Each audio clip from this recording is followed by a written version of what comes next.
Welcome everybody to Do You Believe on Paranormal TV Network. Welcome everybody. So nice to see you all here tonight. Thanks so much for joining us.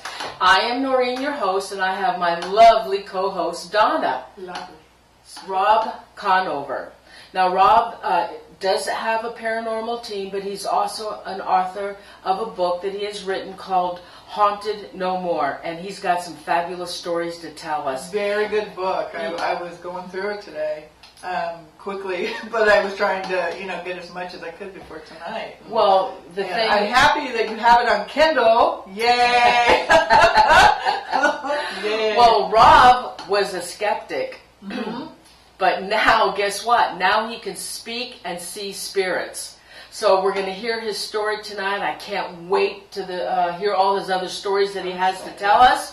And so let's welcome Rob. Hey, Rob, thank you for joining us on the show tonight. It's a pleasure to be here with you ladies. Thank you so much. Now, Rob, I remember reading that you were a skeptic, and now you can see and speak to spirits. So what happened? Well, I did a stint in the Marine Corps at the end of Vietnam. I became a private detective. I had no interest in the paranormal. I had no belief in ghosts or psychics. And I laughed at people that did.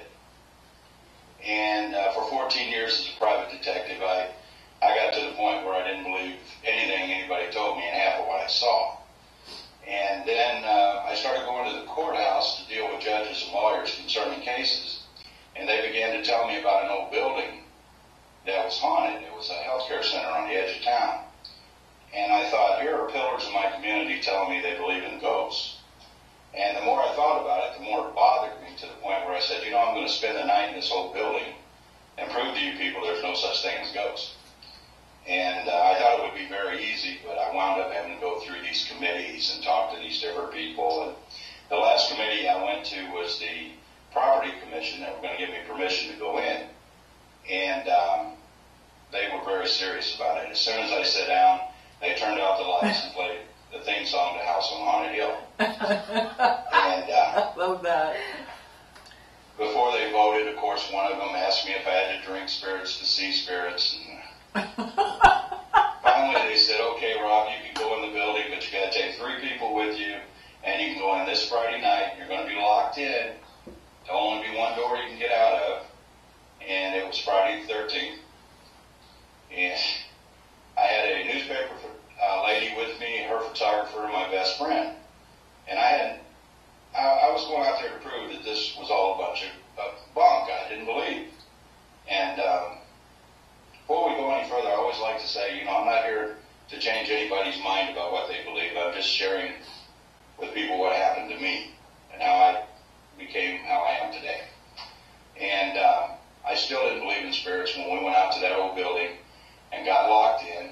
And I was in charge. I laid down ground rules. Nobody goes anywhere alone. Nobody goes anywhere without a radio or a camera or somebody with a flashlight. Now, was this just basically common sense for you? Because since you were not a part of a paranormal team, you were not in the paranormal community. I mean, these are all things that groups do. Was this just common sense for you to do that? This is what I would do as a private detective if I were investigating this building. Okay. And we had things start happening pretty early on, but when I first got in the building, in different areas of the building, I would get a very strange feeling that I had never, ever experienced before, but I kind of kept it to myself because I was this big, tough guy, and I didn't want anybody thinking anything. And except I did ask my best friend at one point, do you feel this too? And he said, feel what? And I said, forget it. And he was videotaping me, and I was videotaping at one time, and this went on all through the night. But at one point, we had a door on the 3rd floor of this old building that we had been through several times, and it had a window in it that looked out over the stairwell and a window in the stairwell. And the reason I'm telling you this is because when we started to leave that floor, I opened the door and it pushed back at me. And everybody's, oh my God, and I'm thinking somebody's messing with us. And I pushed the door again and pushed back at me again. And I'm looking through the window and I can't there's some parts I can't see because it's too dark. So I said, well, I'll tell you what, I'm going to try one more time. If it don't let us through, then we'll go down another way. I pushed the door, it pushed back. We started to walk away, the door flew open on its own. So I shoot down the stairs to catch this guy that's messing with us. And I get to the second floor, and there's another door shut, and there's nobody there. But I'm thinking, this, there's got to be a reasonable explanation. And then at midnight, we're on the second floor. We're in front of a room that has no door or windows in it. And all of a sudden, there's a conversation going on in this room. And of course, everybody looked at me and said, are you going in there? And I said, well, of course I am. And I stepped through the door, and it was like ice cold wind blew through my body. And then it got quiet. And I said, well, whatever it is, it's gone. How did you know? How did you know it was gone? Pardon? How did you know it was gone? Because you said ice cold wind went through, and then you could hear the voices. And when I stepped into the room and the wind went through me, the voices quit. Oh, okay. And then there was nothing. Nothing. Could you tell what they were saying? No, it was mumbled voices. Oh, okay. Okay. And you got to understand that this time I had no abilities I knew of. Right. Okay. And after we got done that night, of course, everybody in the group was saying, "Oh my God, we had this activity. There's ghosts in there," and I'm still thinking I didn't have anything happen unproven. And well, at one point, I chased some footsteps down a hallway in a dark, very, very dark hallway, yelling at whoever it was, who are you? Stop. Nobody there. But I'm still not believing in ghosts. I'm very stubborn about this. And I went home and I took the videotapes and I started watching the videotapes.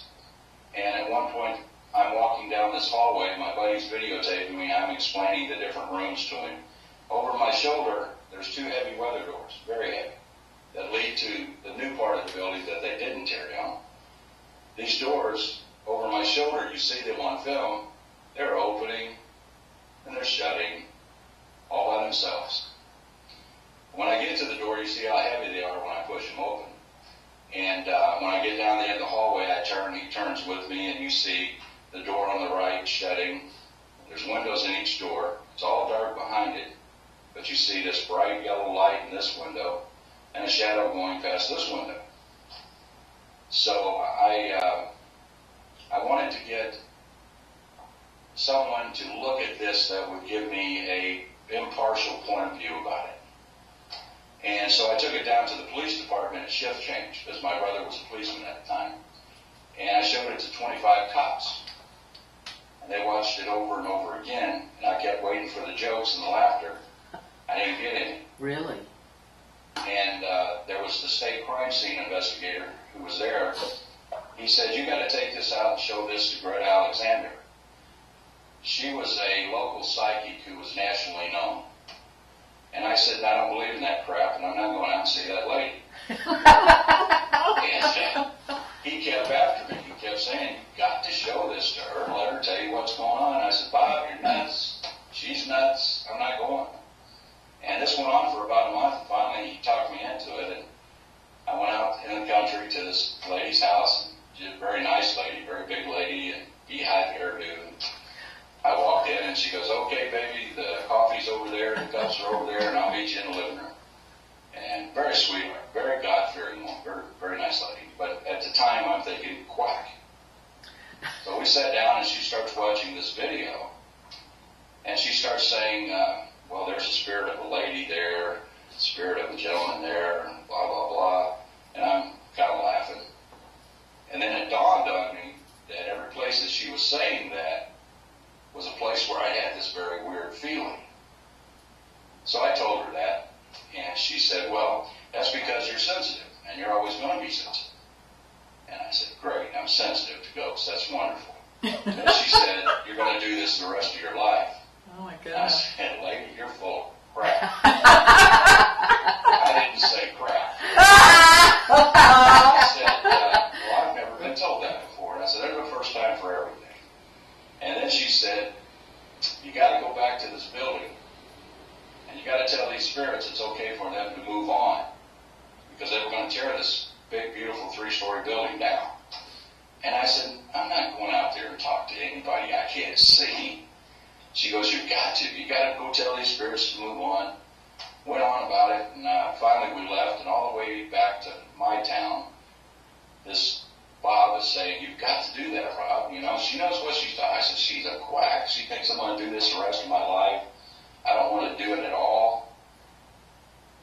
So he finally talked me into doing it, and I called the director of the building up, and we set up a time that I could come out there, and I took my video camera with me. And I set this video camera in this new building on the second floor on a gurney from the SDA area. And I aimed it at where the two weather doors had been, which was now an 8x8 block wall because everything behind it was coming down. And I turned it on. And I never, to this day, I don't know what made me do that.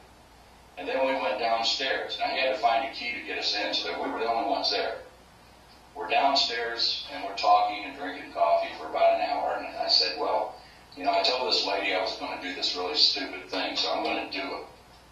So I stood up in front of this big empty building in this big room, and I said, okay, ghosts, you can go. Greta says it's okay, you can leave, everything's fine. I didn't know what I was doing. And we go back upstairs. My video camera is no longer pointed at the wall. It's pointed this way. Now, and it was shut off. Now, the fact it was shut off didn't bother me. It could have got overheated and just quit. This was the old cameras we carried, the big, huge ones. And but I couldn't figure out how it got turned. Now, how much did it get turned? It was aiming straight, and it was turned almost right to the side. Oh, okay. Wow. Very obvious. There was no denying it had been moved. Okay. Was it on the tripod, Rob? No, it was On the sitting on gurney. a little table across this ESDA gurney. And it was backed up to a window that was wide open. Sunlight was shining down the hallway. Nobody could approach this camera without being seen. At least their shadow would have been seen. There was no way anything could get around this camera. So we take the camera and we go across the parking lot to the new building that had been built. And we go to the auditorium, and the director puts the tape in a machine. And we start watching, and you're just seeing the hallway, and it's just light shining down the hallway. And it was 5:39 p.m. Everything was fine. Camera shuts off. I reached to hit the eject button, and the camera came back on. It's 5:57 p.m. The camera is obviously up in the air. It's wobbling. The entire atmosphere of this hallway has changed. There's lights coming out from places they shouldn't have been. The hallway is dark down toward the end. There's all kinds of activity for about 8 seconds, and then it shuts off. And I'd never seen anything like it. So I showed it to the state crime scene investigator, and first thing out of his mouth is, you got to show this to Greta right away. Oh boy, we got to go out and talk to her again. So we go out and we show it to her, and she goes, oh, they're just telling you it's okay, that, you know, they know what you're trying to do and everything's fine. And there were 3 of them, and I'm like, oh man, this lady's wacko. And we left there, and newspaper article came out about the night I had spent in the place. And all these people started calling me and sending me letters saying, you know, we think we got a ghost, and what do you think? I'm like, I don't know what to tell you people, because I don't do this. I'm sorry, I'm not coming to your house. I don't want to come to your house. And I hung up. And that's when things got really weird in my life, because, you know, she had told me I was going to do this the rest of my life, and I told her I wasn't because I didn't believe. And at this point, I'm still not believing at all. And the detective agency shut down. I went to work in a machine shop to make money for my wife and kids. And while working in this machine shop, I was putting in a lot of hours. I was working a giant computer lathe, and I was turning couplings for fire hoses. I would put the coupling into this vise and push a pedal. The vise would come together on it and straighten it up. I'd push another pedal, and what I call the bullet would come up and catch it. and slowly straighten it out. Then I would shut a lid, push a button, and it would go cut it. Well, this one night I was extremely tired, and I put the coupling in, and I hit both pedals and didn't know it, and my little finger, which you can't see anymore, was caught between the coupling and the bullet, and everybody was gone. Oh my gosh. So I had to stand there and watch as my little finger was slowly busted up and then torn off my hand. Oh my God. And then a supervisor walked in and saw what happened and called the ambulance. I went to the hospital and they grafted it and took care of it. But I came home from the hospital and I had to keep it elevated, so I was sitting up in a chair most of the time, a big chaise lounge chair.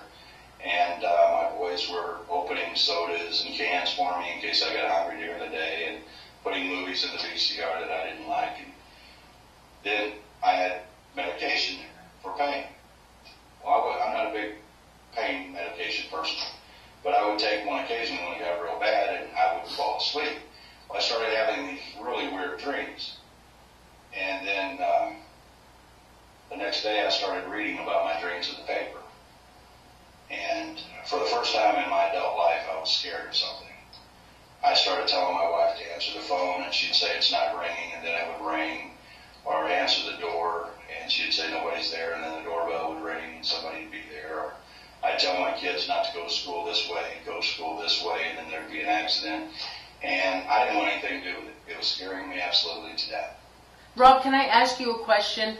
Sure. When your finger was stuck, obviously you were in a lot of pain, but was anything else? Were you hearing any voices? Were you hallucinating? Were any visions coming to your mind when this was going on?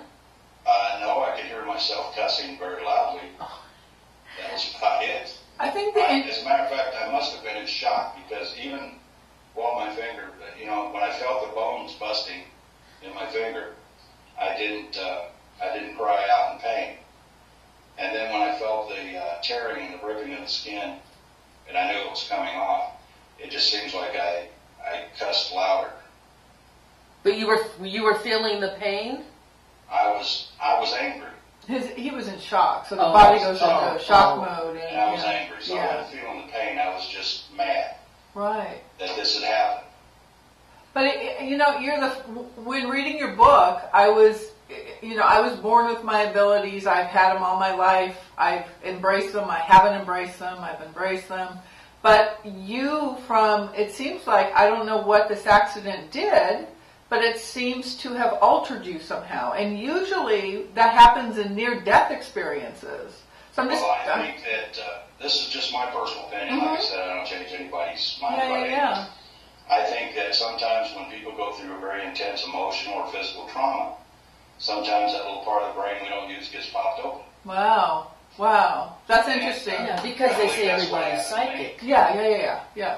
But like I said, as this stuff started developing, instead of accepting it like you did, I was incredibly scared of it. I didn't want it. Right. So what kind of visions were you getting? And then the next day it was in the newspaper.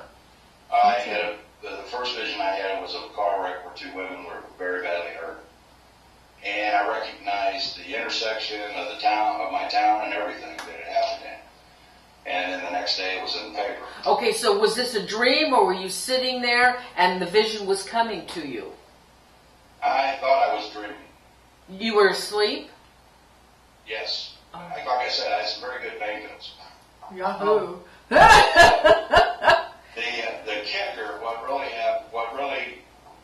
it really sunk in what was going on was Greta, this wacko job that I was talking about earlier, which I think I fell in love with later. She was a wonderful woman. Called me up and said, I hear you got a gift. You going to use it? And I said, no, you can have it. Come and get it. I don't want it. And she goes, oh, you'll have to use it. I said, no, I don't want this. I wanted a way out of this. I wanted to go back to being the guy I was. Really? And I guess about 2 months into my injury, there was a knock on my door. And I opened the door, and there's this lady standing there. I knew immediately, for some reason, Greta sent this lady. And she said, are you Rob? And I said, yes, I am. She goes, I want a reading. I said, what's a reading?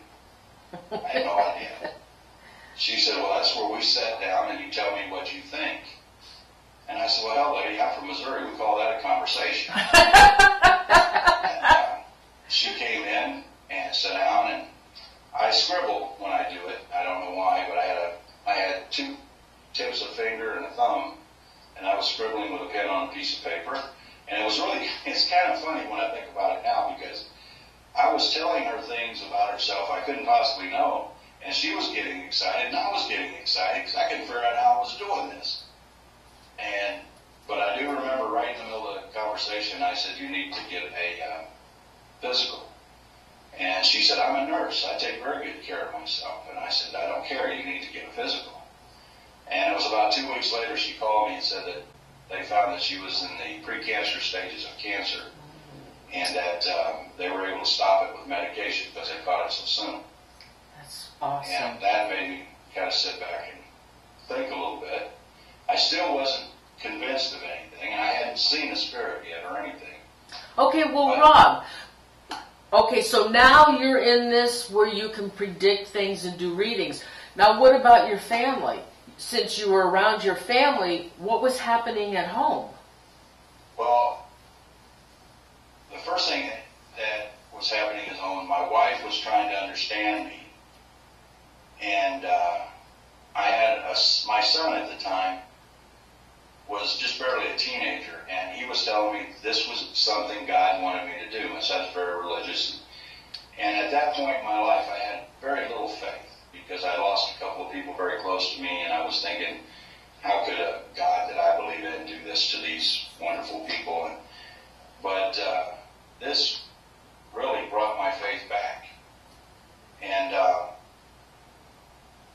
I remember after this lady had come and saw me and I'd done what I did, I thought, maybe this is what I'm supposed to do. Maybe this is what God wants me to do. Maybe I'm going to have to make up for some of the bad things I did in my younger days, which I was a little rascal, man. I was a cat. I was a fighter and a drinker and the whole 9 yards. Of course, I wasn't now, and that I was married and everything, but I had a meeting in my living room, 10 o'clock Saturday morning with my wife and my 2 sons, and it was storming outside. And it was very dark because had this severe storm going on. And I laid it out on the table. I said, I don't know what to do with this. I don't know if God wants me to do this or not. And my son, Brett, said, if God wants you to do this, he'll send you a sign. And just like that, sunlight come through every window of my house, right to the center of my living room floor. Lasted 5 seconds, and then boom, it was gone. Oh, my God. My son said, there's your sign. And I said, I don't know. And it went right back to storming. And then Greta called me up and she said, Rob, I want you to come out to my house and help me out, and we'll talk, and I'll even pay you if you put stuff in my computer for me. And I wasn't doing anything. My hand was still wrapped up from here to here. I said, okay, what I got to lose. So I went out to her house. She had this big, beautiful home, and right in the center of it was all these computers. And I was sitting at this computer, and I was using my left hand to put data into her computer for her. And it wasn't unusual to see people walking through her house because she was always adding on or building or something. But this day, I hadn't seen anything. I was all by myself. But right in the center of this room was a spiral staircase that went down to a basement. And as I was putting stuff in the computer, I looked up and I saw this gentleman walk up the stairs.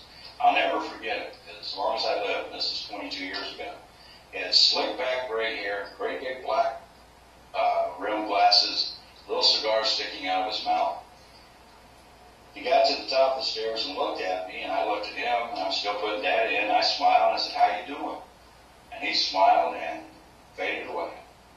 Oh, boy. And I wasn't scared. I was, what did I just see? So that was your first sighting?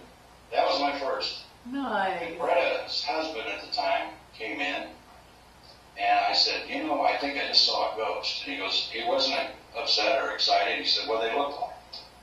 And I told him, and he went in the other room. He come back with a picture. He goes, was this him? And I said, yeah, that's him. And he goes, yeah, that's Greta's first husband, Ed. He walked away. And when Greta got home, she came in and said, I hear you saw Ed. And I said, I guess I did. And she goes, well, I can't see him, but I know when he's around because I smell his cigar smoke. And that was the first actual spirit that I actually ever saw right there. But wow. I didn't know at that time that I could talk to or help these spirits. And so you continued to help Greta and help her with just for a computer little work while, and everything? we really didn't get along personally. Oh. I loved her, she loved me, but working together wasn't good. And I told her, I think I'll just go back and see what's going on in my life. And we were friends right up until her death. I mean, she was a wonderful, wonderful woman. But I don't know. I felt like there was something more for me to do. And so the first time I got another phone call that said, I have a spirit in my house, and I need your help. I thought, well, I will see what I can do. And the first thing I did was pick up my Bible. Now, this wasn't for protection or anything, but I felt that aside from the scientific aspect of it, where something got opened in my brain, I felt that God had arranged all of that. I felt that he did that to bring me back to him, give me faith. So ever since it happened, anything I do, I give him credit for. And I carry my Bible everywhere I go. So I went to this house and I saw the spirit of this man, and I talked to him and he talked back to me. I can't even explain to you how that made me feel, to realize that I could see and talk to somebody that nobody else could see. Now, Ed, is this one of the cases that you wrote about in your book? This was the first case. No, it wasn't one of the Okay. cases I wrote about in the book. So the 3 cases that you did write in your book, why did you pick those 3 cases? At that time, and we're talking a long time ago, at that time, those were the main cases that stuck out in my mind. Oh, okay. There's been a lot more since then. As of today, I've done 809 documented No cases. doubt. Yeah. I did, the first 14 years was just me and my Bible. And I would go, and that was, we're talking back when, people would call you and say, I don't want anybody to know about this. We've got to keep this between us, but I need your help. I don't want my neighbors to know. I did 3 episodes of Sightings. That was my first television show. And Sightings was the very first television show to come out that actually exploited or showed, people dealing with spirits. And Yeah, I remember that. It was a good show. And I remember these people. They got to be very. I even went to a house one time where they had kids, and they told the kids I was an exterminator. Yeah, sort of. It wasn't until after 14 years, about 14 years, when I started kind of gathering a team, and I have a wonderful, wonderful team that are very professional people and very, very respectful people, and they have all this scientific equipment, and they go in and do their thing, and they get done, I go in and do my thing. Why did you feel the need to have a team? Well, we got to the point where people were wanting evidence. Okay. And I didn't go looking for a team. It was like God sent these people to me one at a time. Two or three of them started out as clients, actually, and wound up being on my team. I have a paramedic. I have a 9/11 operator. I have a retired engineer. I have a railroad realtor. I have, she's going to kill me, a respiratory specialist that's on my team. They're all great people, fantastic people. I was telling Norene earlier that we're celebrating. We were in Ghost Voices magazine, which is the most popular ghost magazine, paranormal magazine in Great Britain. They did a 5-page article on me and my team. Wonderful. As a matter of fact, I have that. Yay, let's see. Here. Oh, awesome. And it's called Walking in Two Worlds. Oh, Nice. fantastic. Is that the newest one? Yeah, this is this edition, the newest edition. Oh, awesome. And Issue 19, I believe. how can people find that magazine? Ghost Walk?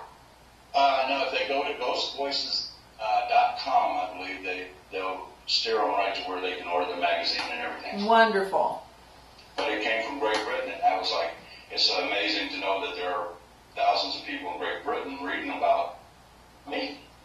Wonderful. Yeah, that's nice. So, okay, so I want to know how your experience was when you talked for the first time to a spirit. Well, Greta had told me things, and I'm a very straightforward guy. I don't believe in a lot of mumbo jumbo.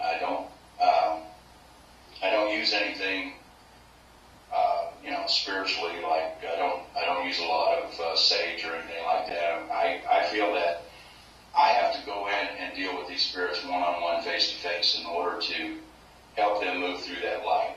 When I say move through that light, the first time I saw a spirit listen to me and understand me and say, yes, you're right, and turn and walk through that light, I can't tell you what that experience was like, but I know that at 22 years and 809 cases, I still look forward to it. It's still the most amazing thing I've ever experienced. So, Rob, when you go into these houses, do all these spirits want to move on? Why are they there? Do they tell you why they're there, why they're hanging out? Yes, that's the whole idea, but no, at first a lot of them don't want to leave. But it's my job to figure out a way to get them to leave. Okay, my understanding is that a spirit can come and go. Is that not true?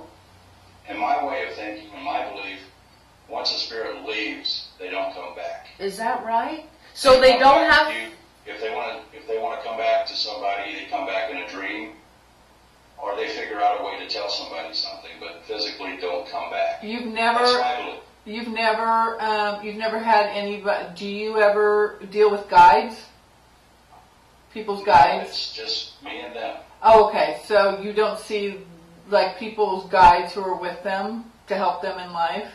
Because a lot of time, like family members will come back once they've crossed over. They'll come back as part of a team of guides for people. So you have angels, you have family members. I think a lot of times spirits are used as, let's say they come back as angels to help people move on. Right. Yeah, that's basically what it is. That I believe. Okay. Sometimes you get picked to come back. That's your job. Right. Okay. But as far as just going and coming as they please, I don't think so. Really? One of my favorite stories is a woman who, she had a 5-year-old son. Her father had died 10 years previously, and she was doing dishes, and her son was in the backyard playing, and she said that she heard her father's voice very clearly say, "Go check on James." And she said it was just like he had been here all along. She said, I dropped what I was doing, went to the backyard. Her son had fell, hit his head, and rolled in the pool. And she pulled him out and saved his life before he drowned. But she attributes her doing that to listening to what her dead father told her. Awesome. So, Rob, when you talk to a spirit, first of all, you're able to see them, and then you start a conversation with them? And now, do you see their lips move, or is it just like you're reading their mind? How does that work? Yeah, I hear them just like I'm hearing you right now. So you hear them talk. Oh. And what about their... people with me, and I find that's so odd too, is that different people actually have a bit of sensitivity, even though they don't realize it. I've had people with me that when I'm talking to the spirit, can actually hear the spirit responding to me. But like we talked about earlier, they're hearing a mumbled voice responding to me. And then I've had people with me that could actually see the spirit that I was talking to, but couldn't hear them. So when you see a spirit, do you see the full body? Do you just see... I see them as they were when they died. No, you do? Yes. Why wouldn't you? You how sound surprised. Oh, how lucky. Oh, well, yeah. I mean... Sometimes I wouldn't consider that. Oh my God, you people have no idea. I would love to have what you have. Are you kidding me? Oh my God. I just find this so fascinating. Okay, so you're able to see them, you're able to talk with them. Do you ask them, hey, have you ever asked them how it is on the other side? Well, What's it like to... He only deals with the ones who are here. Okay, what is it like to be dead?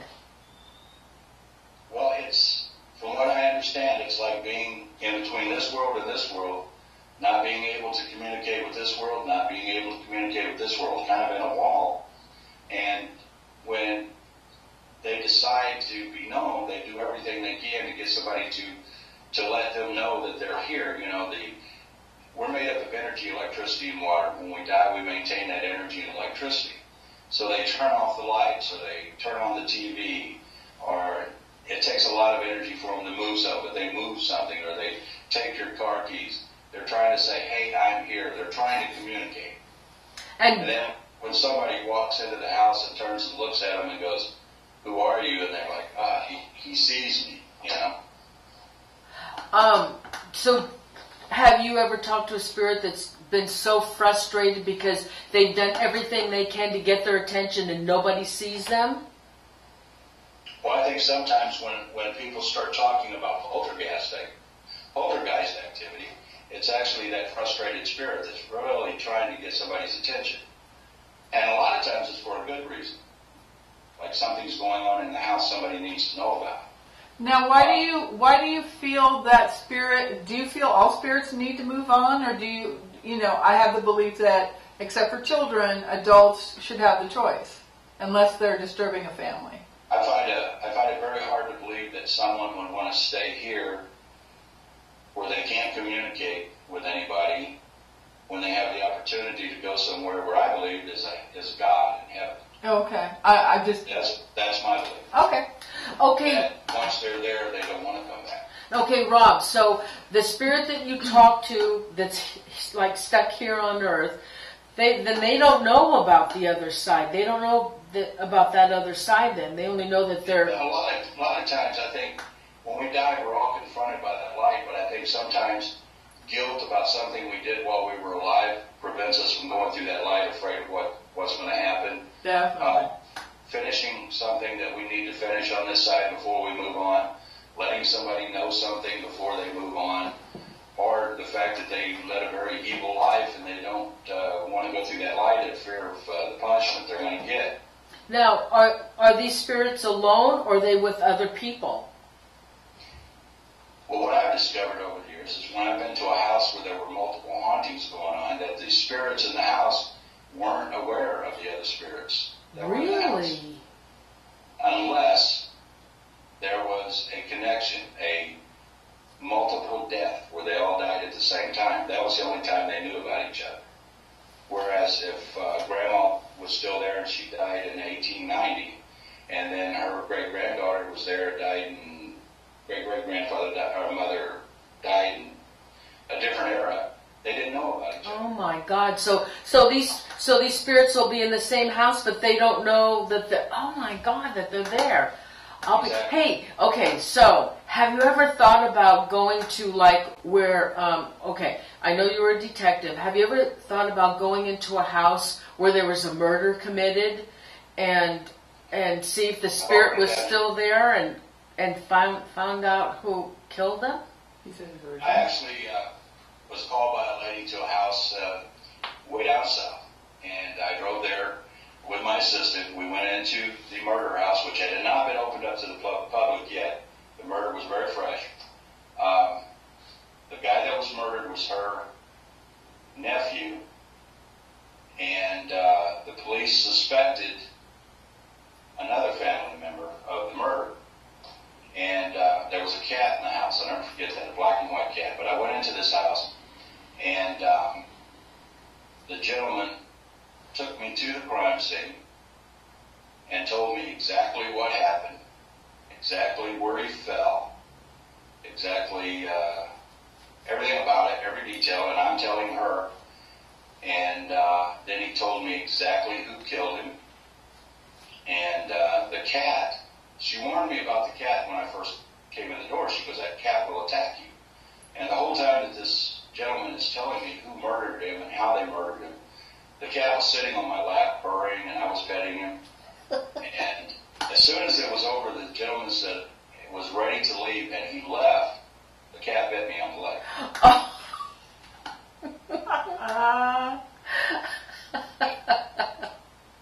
Which is another aspect of the paranormal I love, is the sensitivity of animals to spirits. I mean, I'm talking all animals, dogs, cats, horses, Do you ever see ghost animals? Yes, I have. Oh, you do? Really? My own personal experience was probably my first. I had my dog, Duke, who's German Shepherd, had him for 15 years. My best friend, most intelligent animal I'd ever met. Talked to him just like I talked to you. He would do whatever I told him to do. And when he passed away, I was heartbroken. Absolutely. I couldn't even look in the backyard for 3 months. Oh. But I went upstairs one night. My wife was out of town. I went upstairs and I laid down on my bed.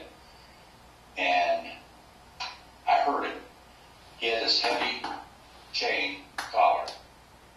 And I heard him coming up the stairs. And then, boom, the bed moved. Just like it did when he joined me on bed at night while I was watching TV or something. And this feeling of calmness come over me, and the heartbreak and everything just kind of went away.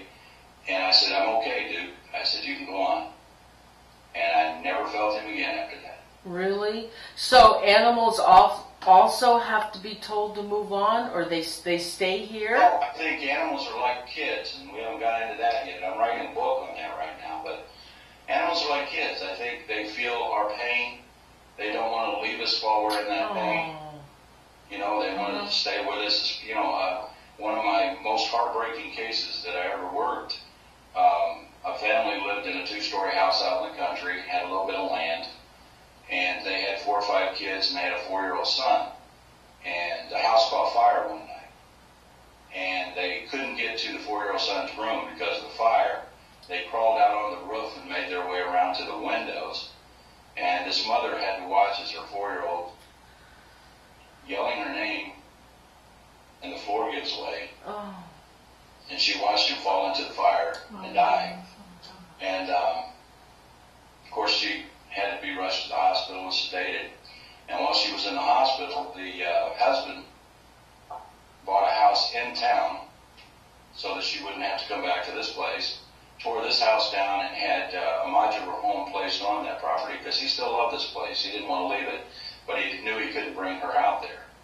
And so she went to the house in town, but every day it was missing her 4-year-old son. I didn't want him to die. I wish he was here with me. And the husband started going out to the house and to the new house built on the same property and sleeping out there and stuff like that. And then he started getting the feeling that someone was with him all the time, and he could hear someone following him through the house and everything. And when they heard about me, and they called me up, and I said, well, I'll go out to the house with you, but I said, when it comes down to brass tacks, I said, it won't be me that sends that boy on if he's there. And we met out there. They sat at a table, and I went walking through the house. And I'll never forget hearing the scuffling in this closet. And I opened this door, and there's this little boy in there. And I said, excuse me, I'm sorry. I said, your mom and dad are here. They want to see you. And I said, you need to follow me and go with me. And he went with me, and I went into the kitchen, and he went right to his mother. And she felt it. I didn't have to say anything. She goes, he's here, I feel him. And I said, as hard as this is, I said, you're going to have to tell him that it's okay for him to go on, to pass through that light, so that he can be at peace. And she finally said, you know, you need to go. You need to go into that light, and you need to know that I'm going to be coming there too. So it won't be long, and I'll be there with you, but you need to go through that light. And he went through the light. Before he went through the light, he turned around and he said, hurry, Mommy. Oh. And then he went through the light. And I'm thinking, she's either going to hate me. I don't know how she's going to react to what I just made her do, you know. And she stood up and she gave me a hug, and she said, I thought this would be so hard, but she said, now I know where he's at. I know he's at peace, and I can live with that. So, Okay, so you only see and speak to the ghosts that are here. So when somebody moves, Well, that's not necessarily true. Now, during some of my readings, sometimes somebody will come through and say something to me. I mean, I know they're not here. They're telling me something, and I'll relate it to the person that I'm talking to, and they go, "Oh my God, I know who that is." But, that's up to them. I don't ask them to come talk to me. They pick and choose. Do any of the spirits that you've helped move on, do any of them, like, maybe not appear in front of you, but like maybe will talk to you in your dream and say, "Hey, I'm now on the other side, I'm okay"? I'll tell you this, as close to that as I've come, I had a dream. This young blonde-headed woman came to me in this dream. She said, "You have to come and go with me." And I said, "Where are we going?" And it was a very, very vivid dream. It was so real. And she goes, "You have to see this." And the next thing I know, she's taking me into a tavern. I don't hang out in taverns, but I noticed the sign on the window, what it said, the name of the tavern. And we went in, and she said, "I came with these two girls," and there was two women sitting there. But she said, "I left with these two guys." And she started to leave with them. She goes, "You have to come with us." And I followed them. And the next, instant, we're walking into a bedroom where they proceeded to give her these drugs. She snorted these drugs, and then they had their way with her. And when she would start to come out of it, they would give her more. And then she just laid still. And they left. And she had died after they had their way and everything and fed her all these drugs. And so the next morning I was going somewhere with my brother, and I said, "Man, I had this weird dream." Proceeded to tell him, and all my family's in law enforcement. He proceeded to call the coroner's office, and the coroner and the sheriff were in the process of stamping this girl's file, an OD. And the coroner got on the phone with me and said, what she looked like, and I described her. And he said, "Can you give me any markings?" I said, "Yes, she had a butterfly tattoo on her thigh." Because I had seen her naked while this was going on. And I told him the name of the tavern. And I told him some other intimate details about her that he would have known from seeing the dead body. And him and the sheriff went to the tavern. They knew exactly what I was talking about. Walked in, showed the bartender a picture. And he goes, "Oh yeah, I know exactly who she is and exactly who she left with." And they went right to these two guys and arrested them. Wow. And the two men said, "We thought she was just sleeping." And the coroner said, "Do you often rape women while they're sleeping?" So they were both charged with negligent homicide and went away. Wow. But of course they couldn't mention the fact that they'd heard this from a so-called psychic. It was good police work that got it done. Wow. Have you ever been afraid of solving a crime and then in another area, not in your own area, and then having them maybe think that you were the killer? No, I hope that never happens. Me too. I just wondered if you were ever afraid of that. Aspects, you have to. I've always went under the impression that I was never called anywhere or by anybody unless it was time for me to be there. Do you understand what I mean? Yes. Like when a person calls me because they're having a problem in the house with a spirit or something, it's always because it's time for me to help that spirit move on and for these people to get their house back. So what about unsolved murders, Rob? Do you ever deal with unsolved murders that maybe happened years ago and it's a cold case file and they never solved it? I've never been approached to do that. You're kidding. I've been called, I'll never forget one of my, a police officer in a different county called me because an elderly gentleman had disappeared. And he said, I'm not going to tell you anything, I just want to have you tell me what you think. Well, immediately I got this picture in my head, and it's like a photograph. And I said, said, I see a very gaunt, thin, gray-haired man with very large glasses, and he's got a white ball cap on, and he's driving a little red car. And the police officer proceeded to tell me that I just described the man they were looking for. And I said, I don't see anything else right now. And I said, you'll have to call me back later. And they called me a couple of days later, and they said, we still haven't found him. And I said, I see this man. He turned on a road he should not have turned on. And there was a sign that he didn't read that said no trespassing. And he went out toward into the woods. And I said, his car is parked. He's 75 feet into the woods. But I said, it looks like he's sleeping. He's sitting down and he's leaning back against the tree. And I think it looks like he's sleeping. Well, the next day they got a call from a different county. A young boy on a four-wheeler had been out into the woods on his father's land and come up on his car. He called the police. The state cops got out there. They started looking around, and exactly 75 feet out into the woods from this car, the state trooper actually made the statement, we thought he was sleeping. And they found the man, and he had died. And he was leaning back against this tree. And the amazing thing is he'd been out there for 2 or 3 days, but no bugs or anything had bothered him. Wow. And he had passed away. And I got a wonderful phone call from his daughter saying that what I had told the police officer before they found him had helped them come to grips with what had happened to their father. They appreciated what I'd said. Now, have you ever been curious, though, for yourself, like the Valeska house, was it in Iowa? Out in Iowa? That whole family was murdered and it's never been solved. Have you ever thought about going over there and walking through that house to see if there's anything you can pick up? Well, right now, you've got to make an appointment to even think about going in that place. I did try to go in. I was going to take my team, go over there, and they had a contract with somebody, and nobody could go in for a year until they finished filming this thing or something.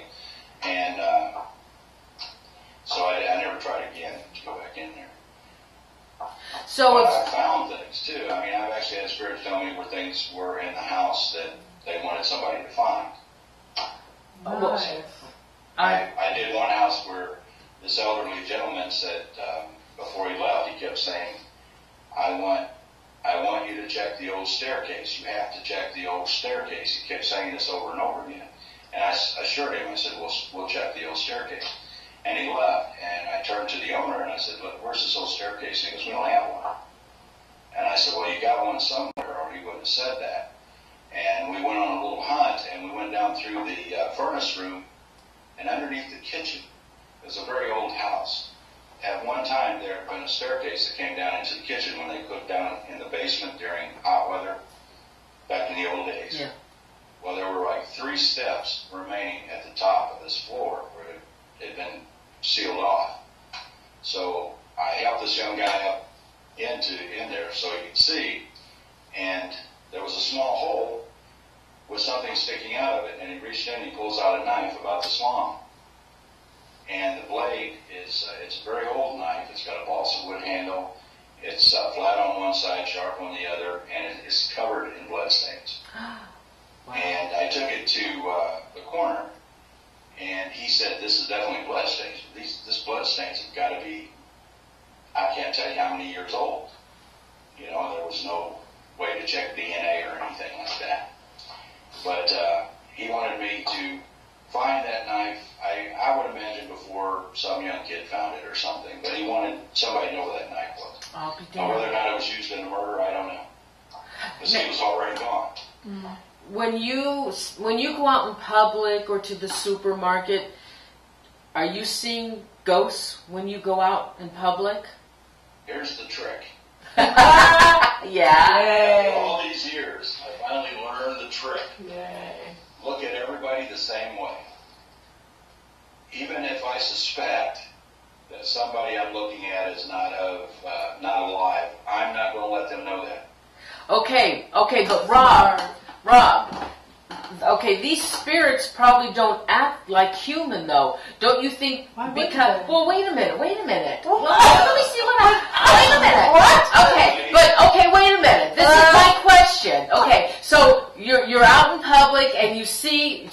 walking like a bunch of people down a street, okay? And it's crowded. It's like business hours, whatever. And you know some of them are spirits, but they know that you can see them. So don't you think they want to wave to you or try and get your attention? That's the whole idea, is not to let them know I can see them. But how could, of course, you don't think they know that? How can they not know that? I know that at one point, when this first happened to me and everything, for years after it first happened to me, every time I would see one, I would react to it. And then I would have to deal with it. And then I got to the point where I just looked at them as if they were just any other person and kept going. Oh my God. Because I can't fill 24 hours a day with this thing without going insane. Right. Good for you. And I'm not going to. Wow. You've got to have that separation from it. Yeah. Or go batty. I remember I had one of my assistants with me and we're driving down a highway and it was very cold. Very cold. It was during the wintertime. And we're driving along and I saw this young lady jogging. And she was jogging this very skimpy outfit. And I said, my God, she's got to be cold. And my assistant's going, who's got to be cold? I could see her, he couldn't see her. I said, never mind. And then I have people call me to houses to do reading parties, things like that. And I remember one lady had me sitting to do the readings in this very odd area. She had plenty of rooms that I could have been in, but she had me in this very odd area to do these readings, and then she was making sure that she was the last person to come and get a reading. And when she sat down, I said, well, it worked. And she said, what worked? And I said, I saw him. He was standing at the top of the stairs.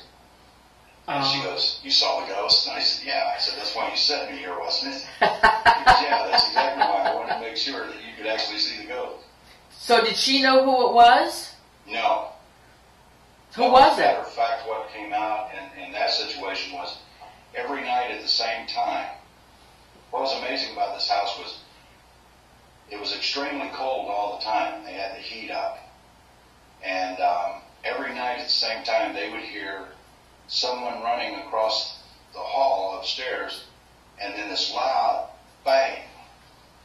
And then there was lights going on and off, doors slamming, all that stuff.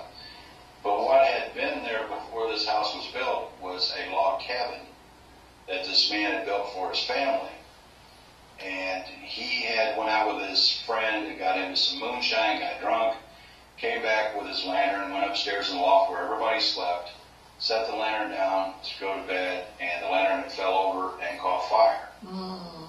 And he had tried to get to the lantern and stop the fire, but he fell. Oh my goodness. Because he was inebriated, and the guilt of what he had done to his family is what kept him there.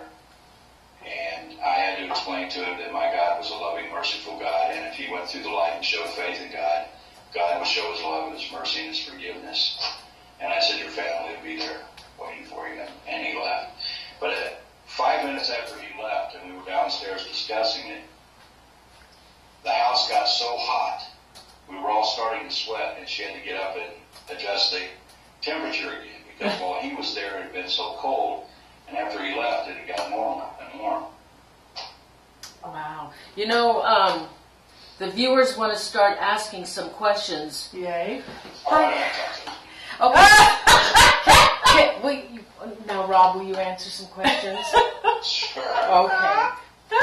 So everybody, go ahead. I'm watching the chat. So go ahead and I'm sorry if I missed any of your questions before. I have to sit up close to see the computer. So go ahead if there's any questions you'd like to ask. I will watch for them. Now, Rob. Oh God, I had a question I wanted to ask you. Oh God, I just love the fact that. Oh, okay, I got one. Okay, so if somebody. Okay, so now Donna and I know of this case way up in Ketty. Okay, it's a resort up in Ketty. It was what was it, 1987? Okay, these murders were committed in 1987. And every psychic we come across, of course, I ask. Nobody has been able to solve this murder. Every psychic gives me different information. So now I'm going to ask you, Rob. There's this murder unsolved. There was three family members and one friend. There was 4 of them that were murdered brutally in this cabin 28. The one daughter was taken out of the home and they found her body 3 years later. Missing her head. And she was missing her head. Is there anything else I can give you that might possibly help you give us any information on this unsolved murder? Well, first of all, for something that serious, I'm not going to sit here and just play with my instincts and throw little bits out there. For me to do what I do best, I would have to walk to that area. Oh, okay. Just like when I went down south to help the lady with the murder down there, I would not say over the phone, well, I know exactly what this is and stuff, because I don't work that way. Okay. And I'm not a circus psychic, and I won't be one. Right. I'm not one to stand in front of a crowd of 1,000 people and say, oh, somebody out here just lost somebody.